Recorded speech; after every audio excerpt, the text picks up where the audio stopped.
Hello friend, स्वागत है इस वीडियो में। आज की इस नई वीडियो में हम गुणनखंड ज्ञात करना सीखेंगे, वो भी बहुत आसान और सिंपल तरीके से। तो बिना देरी करे वीडियो को स्टार्ट करते हैं। तो हमारा क्वेश्चन दे रखा है 2x की घात 2 प्लस 9x प्लस 10। अब हमें क्या करना है, इसको हल करना है। तो हम गुणनखंड ज्ञात करते समय क्या करते हैं, सबसे पहला काम जो x की घात 2 होती है उससे पहले जो संख्या होती है उसकी गुणा लास्ट वाली संख्या के साथ कराते हैं। तो x की घात 2 से पहले कौन सी संख्या है, 2, ठीक है। और इस 2 की गुणा इस 10 के साथ करा देंगे, ठीक है। तो अब 2 की गुणा 10 में कराएंगे तो कितना होता है, 2 ढाई 20, कितना होता है 20, ठीक है। अब इसके बाद हम क्या करते हैं, ऐसी दो संख्या खोजना होता है जो उन दोनों संख्याओं की आपस में गुणा कराएं तो 20 आ जाए, और उन दोनों ही संख्याओं को जोड़ें तो हमें 9x आ जाए, ठीक है। क्योंकि यहाँ पर प्लस है तो जोड़ने पर हमें 9x लाना है। तो ऐसी दो संख्या खोजना है। तो हम मान लेते हैं वो संख्या हमारी 5 और 4 हैं, ठीक है। अब इन दोनों संख्याओं को हम क्या करेंगे, सबसे पहले गुणा करा के देखेंगे क्योंकि 20 आ रहा है या नहीं। तो गुणा करा के देखते हैं, 5 गुणा 4।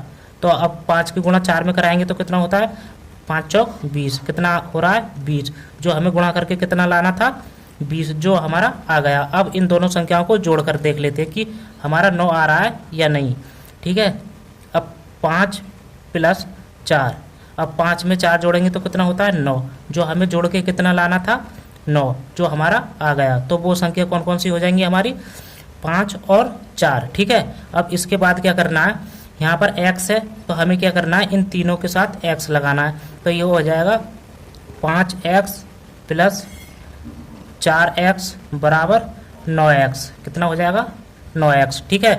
अब इसके बाद क्या करना है, इस 9x की जगह हमें इन दोनों संख्याओं को लिखना है, यानी इस 9x की जगह हमें 5x प्लस 4x को लिखना है। तो लिखेंगे, आगे हल करेंगे, हो जाएगा इस 2x की घात 2 को तो इससे हम लिख देंगे 2x की घात 2, यहाँ पर प्लस है तो ये प्लस हमारा यहाँ पर आ जाएगा।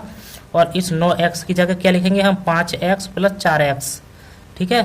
5x प्लस 4x, और यहाँ पर प्लस है तो ये प्लस हमारा यहाँ पर आ जाएगा, प्लस के कितना 10, तो 10 यहाँ पर आ जाएगा, ठीक है। अब इसके बाद हम क्या करते हैं, इसको विस्तार रूप में लिखते हैं। तो विस्तार रूप में लिखेंगे, अब हम क्या करेंगे, इस 2x को क्या लिख सकते हैं, अब 2 और x के बीच में किसका चिन्ह होता है, यहाँ पर गुणा का। तो इसको क्या लिख सकते हैं, 2 गुणा, अब x की घात 2 है तो हम x को 2 बार लिख सकते हैं, x गुणा x, ठीक है, प्लस अब इस 5x को क्या लिख सकते हैं, 5 गुणा x प्लस, अब यहाँ पर प्लस है तो ये प्लस हमारा यहाँ पर आ जाएगा।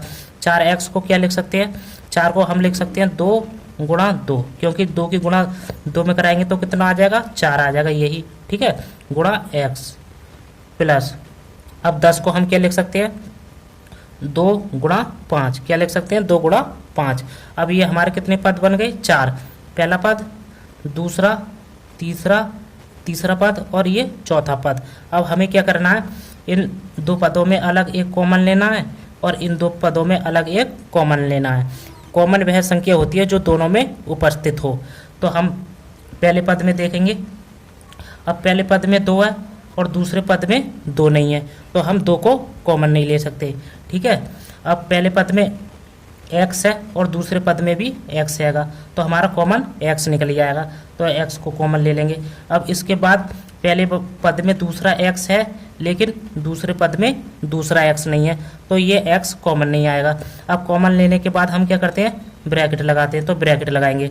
अब इसके बाद क्या करना है, इस x की भाग इस पहले पद में देना है। अब x की भाग पहले पद में देंगे तो क्या बचेगा, इस x से ये वाला x कट जाएगा, तो बचेगा क्या हमारे पास, ये बचेगा 2x, तो इसको लिख देंगे 2x, ठीक है। अब यहाँ पर प्लस है तो प्लस आएगा। अब क्या करेंगे, इस x की भाग इस दूसरे पद में देंगे। अब x की भाग दूसरे पद में देंगे तो हमारा x से x कट जाएगा, तो बचेगा कितना, 5 बचेगा, तो 5 को उतार देंगे, ठीक है। अब यहाँ पर प्लस है तो ये प्लस हमारा यहाँ पर आ जाएगा, ठीक है। अब क्या करना है, इन दोनों पदों में हमें अब कॉमन लेना है। अब पहले पद में 2 है और दूसरे पद में भी 2 है, तो 2 कॉमन आ जाएगा, ठीक है। और इसके बाद पहले पद में 2 है लेकिन दूसरे पद में दूसरा 2 नहीं है, तो इसको कॉमन नहीं ले सकते। और इसमें x है लेकिन इसमें नहीं है, तो x को भी कॉमन नहीं ले सकते। अब कॉमन लेने के बाद हम क्या करते हैं, ब्रैकेट लगाते हैं, तो ब्रैकेट लगाएंगे। अब क्या करना है, इस 2 की भाग इस पहले पद में देना है। अब 2 की भाग पहले पद में देंगे तो क्या बचेगा हमारे पास, ये 2x बचेगा, तो 2x को लिख देना है। ठीक है, अब यहाँ पर प्लस है तो ये प्लस हमारा यहाँ पर आ जाएगा। अब इसके बाद क्या करना है, इस 2 की भाग इस वाले दूसरे पद में देना है। अब 2 से 2 कट जाएगा तो बचेगा क्या, 5 बचेगा, तो 5 को उतार देना है। ठीक है, तो अब हमारे ये दोनों ब्रैकेट समान आ गए। यदि ये दोनों ब्रैकेट आपके समान आ जाते हैं तो आपका क्वेश्चन करा हुआ सही है। यदि ये दोनों अलग अलग आते हैं तो क्वेश्चन गलत है। ठीक है, अब इसके बाद क्या करना है, समान ब्रैकेट में से एक ब्रैकेट को लिख लेना है, तो लिखेंगे 2x + 5। ठीक है, इंटू लगाना है, और जो ब्रैकेट के बाहर बचा हुआ है उसको दूसरे ब्रैकेट में उतार देना है, x + 2। यही हमारे इस क्वेश्चन का आंसर हो जाएगा। तो इस प्रकार से हम गुणनखंड ज्ञात करते हैं। तो वीडियो अच्छी लगी हो तो वीडियो को लाइक और चैनल को सब्सक्राइब करें।